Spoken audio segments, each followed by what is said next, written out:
il est absolument possible qu'au-delà de ce que perçoivent nos sens se cachent des mondes insoupçonnés.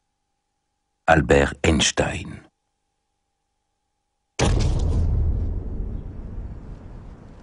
Dans quel monde vivons-nous?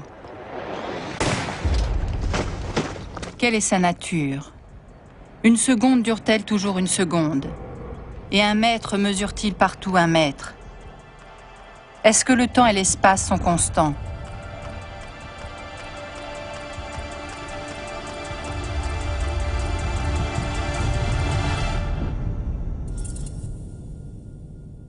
En 1905, Albert Einstein a publié une théorie qui a totalement bouleversé l'image que nous avions du monde jusqu'alors. Il a découvert que le temps peut s'écouler plus lentement et que l'espace peut se contracter. Il a ainsi ouvert la porte sur un monde inconnu et mystérieux, au-delà de nos perceptions traditionnelles. Un monde en apparence inaccessible, et pourtant à portée de main.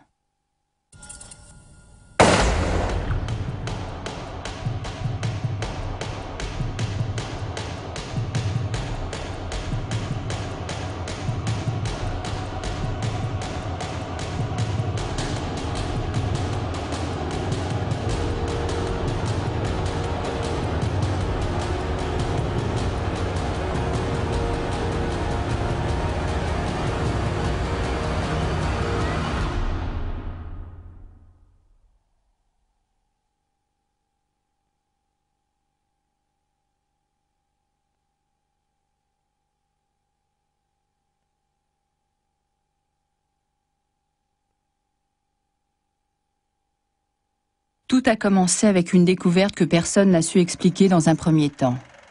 À la fin du XIXe siècle, deux physiciens, Albert Michelson et Édouard Morley, ont essayé de mesurer la vitesse de la lumière. Avec l'instrument de mesure qu'ils avaient spécialement conçu, ils s'attendaient à mesurer des variations de cette vitesse. Le résultat fut tout autre. Tous les rayons de lumière avaient la même vitesse. Et ils eurent beau répéter leur expérience, ils retombaient sur ce paradoxe, en contradiction avec les lois de la physique alors connues, selon lesquelles le mouvement dépend du référentiel où on le mesure.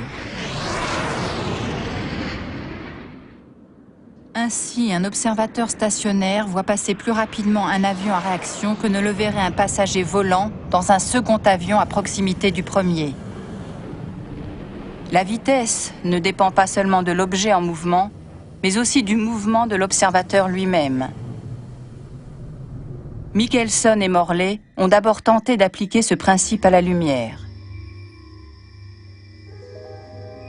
Selon ce principe, l'homme immobile au sol et le passager de l'avion auraient dû voir des rayons de lumière à des vitesses différentes. Et si le passager avait avancé aussi vite que la lumière, il aurait même pu avoir l'impression que les rayons de lumière faisaient du surplace. De la lumière qui ne bouge pas. Einstein ne pouvait pas imaginer ça. Pour lui, il était plutôt vraisemblable que les rayons de lumière aient toujours la même vitesse. Il prit donc les résultats de Michelson et Morley au sérieux. Effectivement, comme nous le savons aujourd'hui, quelles que soient les circonstances, les photons se déplacent à 299 792 km/s.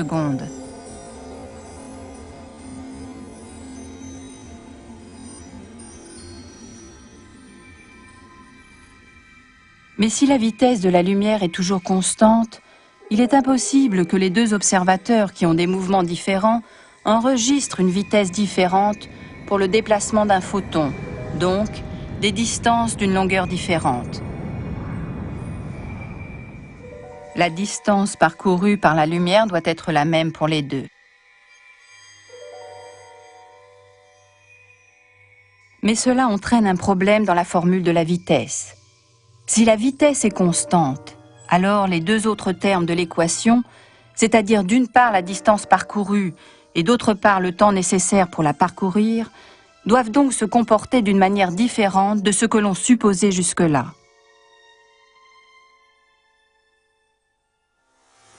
Et si l'espace et le temps n'étaient pas des constantes de la nature comme on l'a cru pendant des millénaires? Et si un mètre n'était pas partout un mètre? Et si une seconde ne durait pas toujours une seconde?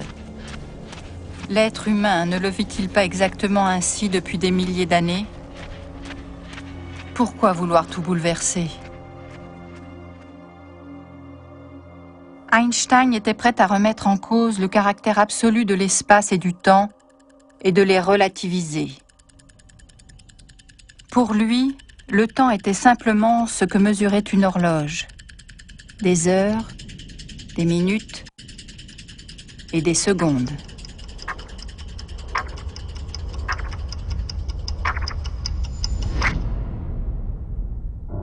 Une particule de lumière, un photon, qui va et vient entre deux miroirs, agit aussi comme une horloge. Il se comporte comme un pendule. Avec une telle horloge de lumière, on peut mesurer exactement la distance entre la Terre et la Lune. Les astronomes envoient des rayons laser vers la Lune et déterminent la distance en fonction du temps nécessaire aux rayons pour faire l'aller-retour. Il faut 1 seconde 3 dans chaque sens. La distance Terre-Lune est donc de 384 000 km. Le rayon laser fait un mouvement de va-et-vient. Tic, tac, comme le pendule d'une horloge. Mais qu'observe un astronaute dans un vaisseau spatial qui passe à proximité de la Terre et de la Lune? Il rencontre un phénomène étrange. Pour lui, la lumière se déplace aussi comme un pendule. Toutefois, pas à la verticale de haut en bas, mais en zigzag. Du point de vue de l'astronaute, le rayon laser doit donc parcourir une distance plus long que s'il était un simple observateur sur Terre. Si on compare les deux distances, il est alors clair que pour l'observateur stationnaire au sol, la distance est plus courte et que pour l'astronaute, elle est plus longue. Étant donné que la lumière ne peut avoir qu'une seule vitesse, elle ne peut pas compenser la différence. C'est pour cette raison qu'elle a besoin de plus de temps. Ainsi, du point de vue de l'astronaute, le pendule de la lumière marche plus lentement. Cela signifie que le temps s'écoule plus lentement pour lui. Vu du vaisseau spatial, le temps se dilate donc entre la Terre et la Lune. Ce fut une découverte ahurissante.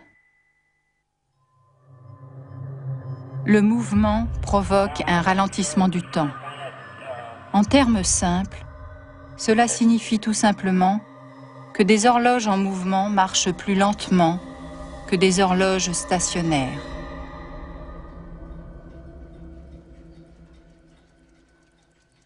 Ce n'est que 50 ans plus tard que la théorie d'Einstein a pu être démontrée de manière pratique.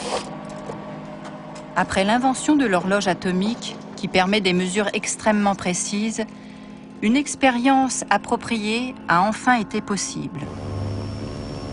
L'un de ces instruments de précision a été installé dans un avion pour un vol de plusieurs heures. Une deuxième horloge atomique est restée stationnaire sur Terre. On a finalement observé que l'horloge de l'avion était plus lente. Il ne s'agissait que de quelques nanosecondes, mais la différence était réelle. Et cette infime différence ne tenait qu'à la vitesse de l'avion. Si les scientifiques avaient utilisé un avion beaucoup plus rapide, la différence de temps aurait été plus importante.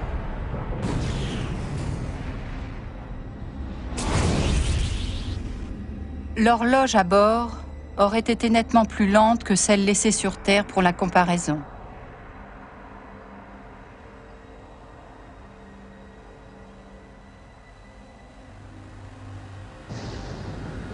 Tous les processus d'un système en mouvement sont touchés par la dilatation du temps. Ainsi, toutes les fonctions du corps humain sont ralenties. Le cœur bat plus lentement.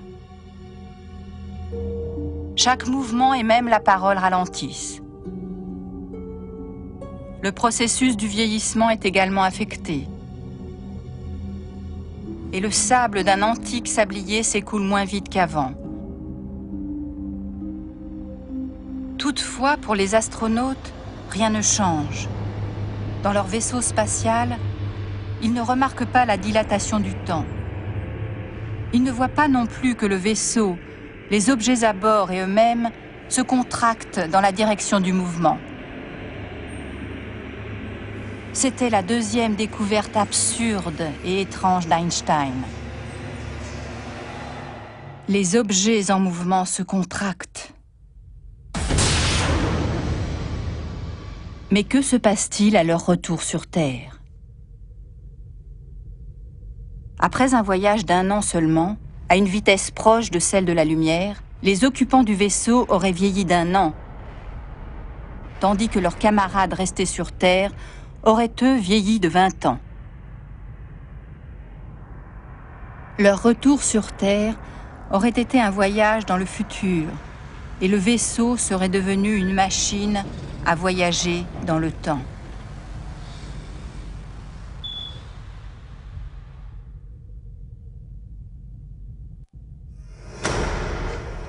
L'espace et le temps sont donc relatifs.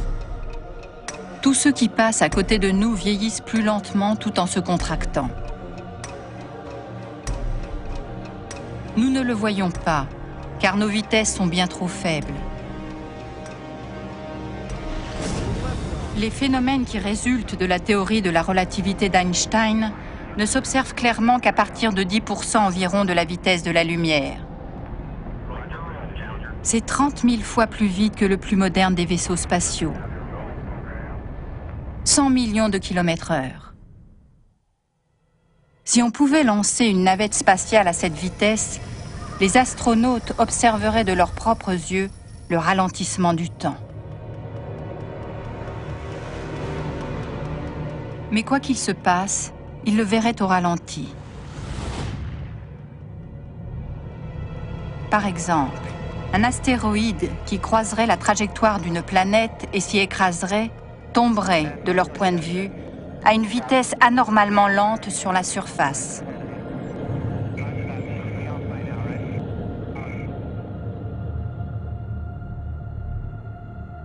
Le corps céleste s'approcherait de la surface dans un mouvement fortement ralenti, comme on le voit parfois dans des films.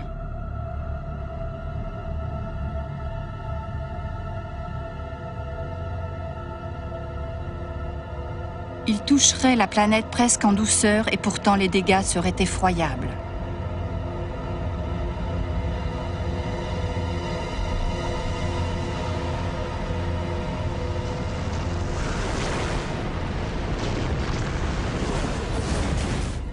Comment peut-on l'expliquer? Les dégâts provoqués par l'astéroïde sont le résultat d'une part de sa taille ou masse, et d'autre part de la vitesse à laquelle il s'écrase sur la planète.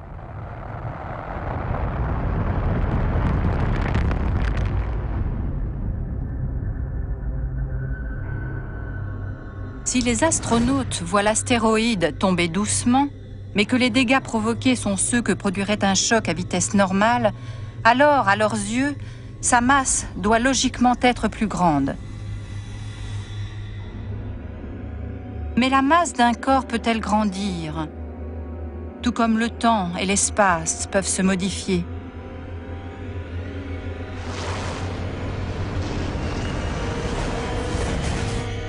Elle le peut, dit Einstein. Plus un corps se déplace rapidement, plus sa masse augmente.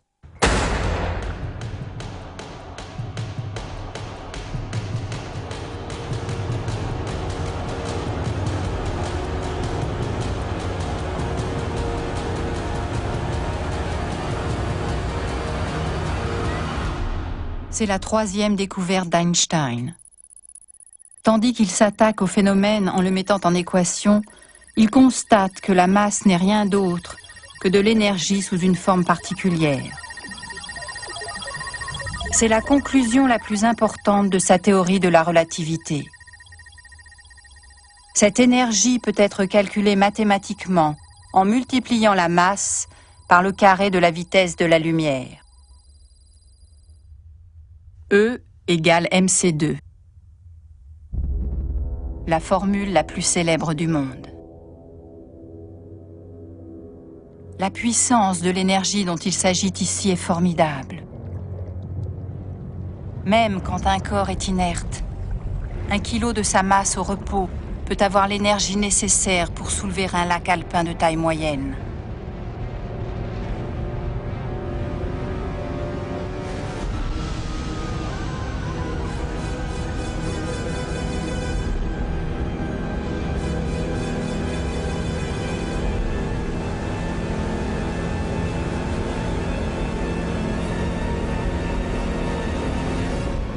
La proportion est sidérante.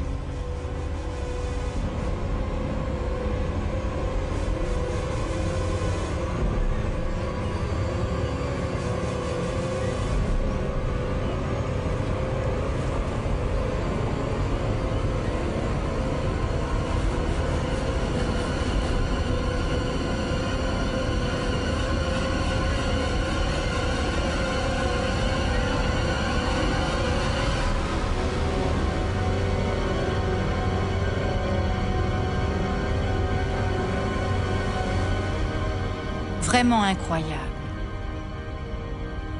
1 kilogramme de matière recèle une quantité d'énergie telle que l'on pourrait soulever plusieurs milliards de tonnes avec celle-ci.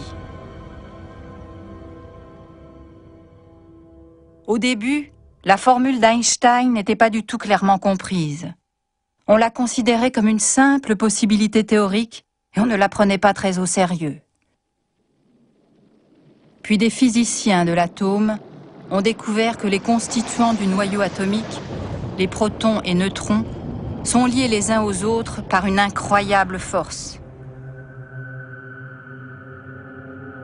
Cette attraction correspond à une certaine quantité d'énergie. Lors de la fusion nucléaire, une petite partie de cette énergie est libérée et s'échappe sous forme de rayonnement. La formule E égale mc2 n'était plus une simple théorie. Au contraire, on la retrouvait dans des processus de la nature. Au centre de notre Soleil, les atomes d'hydrogène fusionnent et forment des noyaux d'hélium. L'énergie ainsi libérée se répand sous forme de photons. On pouvait enfin expliquer pourquoi notre Soleil brille. Il se passe un phénomène similaire lors de la fission nucléaire. La quantité d'énergie stockée dans la matière se manifeste dans l'énorme puissance de destruction de la bombe atomique.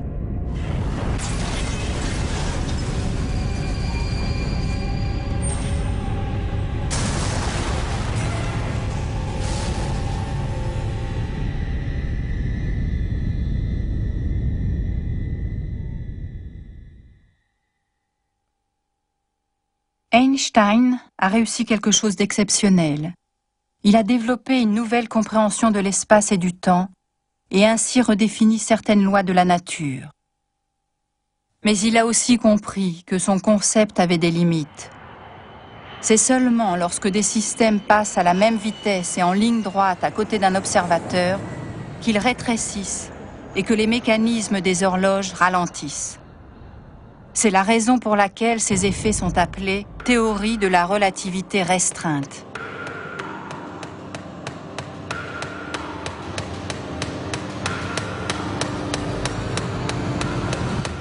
Mais Einstein savait qu'il y avait une force dans la nature qui ne s'intégrait pas encore dans sa théorie, la gravité. Elle influence pourtant tout phénomène physique. Il était évident qu'il devait élargir sa théorie. Pendant 8 ans, il s'est débattu avec la théorie de la relativité générale pour enfin trouver la solution. Le temps et l'espace ne sont pas seulement modifiés par le mouvement, mais ils le sont aussi par la matière. De grands corps célestes, comme notre planète, ralentissent aussi l'écoulement du temps. Plus nous nous approchons du centre de la Terre, plus nos horloges ralentissent. Près de la mer, le temps s'écoule plus lentement qu'au sommet d'une montagne. Au sol, plus lentement qu'en haut d'une tour. Même entre la tête et les pieds, il y a encore une petite différence. Et à 25 000 km d'altitude, la différence de temps avec le sol est si importante qu'elle doit être prise en compte par les satellites de positionnement GPS. Sans cette correction, le calcul de la position à la surface de la Terre serait erroné. Étant donné que la matière influence aussi l'espace, les longueurs des corps changent quand ils s'approchent de corps célestes. Cela nous a conduit à une autre surprise. Si on fait passer une toise par le centre de la Terre pour en mesurer le diamètre, celle-ci rétrécit. Il y a ainsi de la place pour une plus grande longueur. Qu'est-ce que cela signifie? L'intérieur de notre planète est-il plus grand que sa circonférence ne le laisse imaginer? Einstein a en effet conclu que le volume au centre d'un espace se dilate à proximité d'un grand corps céleste. En termes simples, on peut dire que l'espace augmente. Mais peut-il grandir? On ne peut pas imaginer qu'il existe au centre de la Terre un volume plus grand qu'on ne le voit de l'extérieur. C'est pour cela que le phénomène a été simplifié en un modèle bidimensionnel.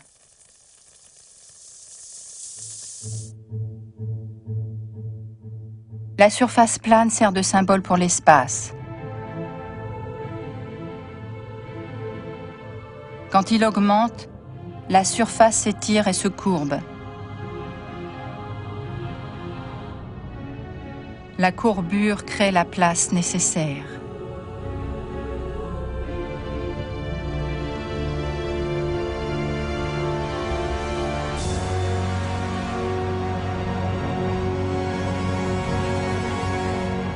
Ce fut le plus grand exploit d'Einstein.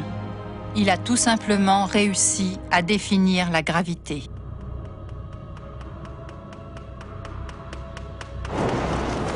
En d'autres termes, lorsque nous tombons, il n'y a pas de fil invisible qui nous tire vers le bas. Nous tombons dans la courbure de l'espace-temps.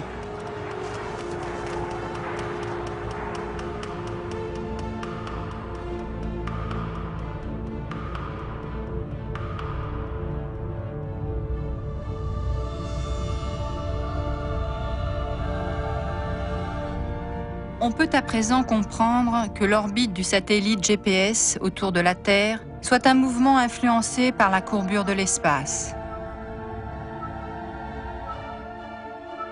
Le puits gravitationnel lui impose une trajectoire en orbite.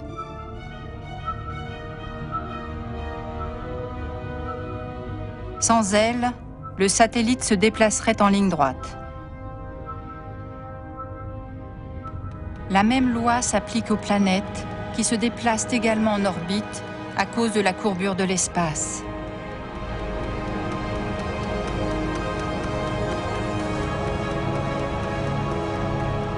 On a pu obtenir la preuve décisive de la courbure de l'espace en 1919 lors d'une éclipse du Soleil. Quand la Lune cache le Soleil, les étoiles derrière lui sont visibles pendant quelques minutes. On peut ainsi mesurer leur position. Et effectivement, les étoiles près du Soleil étaient légèrement décalées.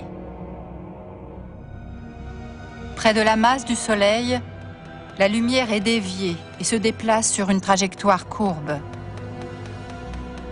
Ce fut la première observation palpable de la structure de l'espace-temps et le grand triomphe d'Einstein.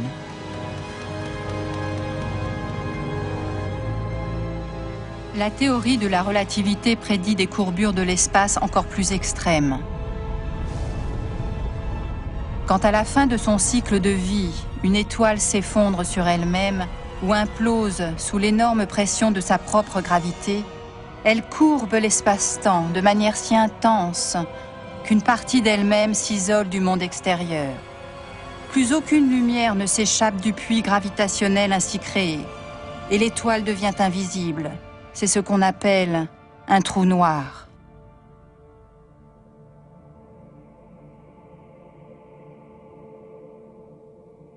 La théorie de la relativité implique aussi des questions sur la provenance et le destin de l'univers. Selon ces équations, le cosmos est né à la suite d'un Big Bang et s'est développé dans un espace-temps courbé.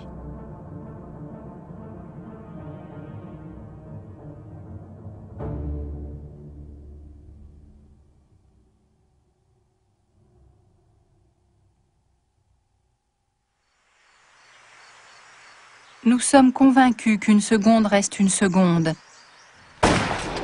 et qu'un mètre est partout un mètre. Einstein prouve pourtant que les apparences sont trompeuses. Notre vision du monde, que nous pensons être réelle, est en réalité une illusion. Quant à la théorie de la relativité, elle appartient à une vérité plus vaste, mais que nous ne comprenons pas encore totalement.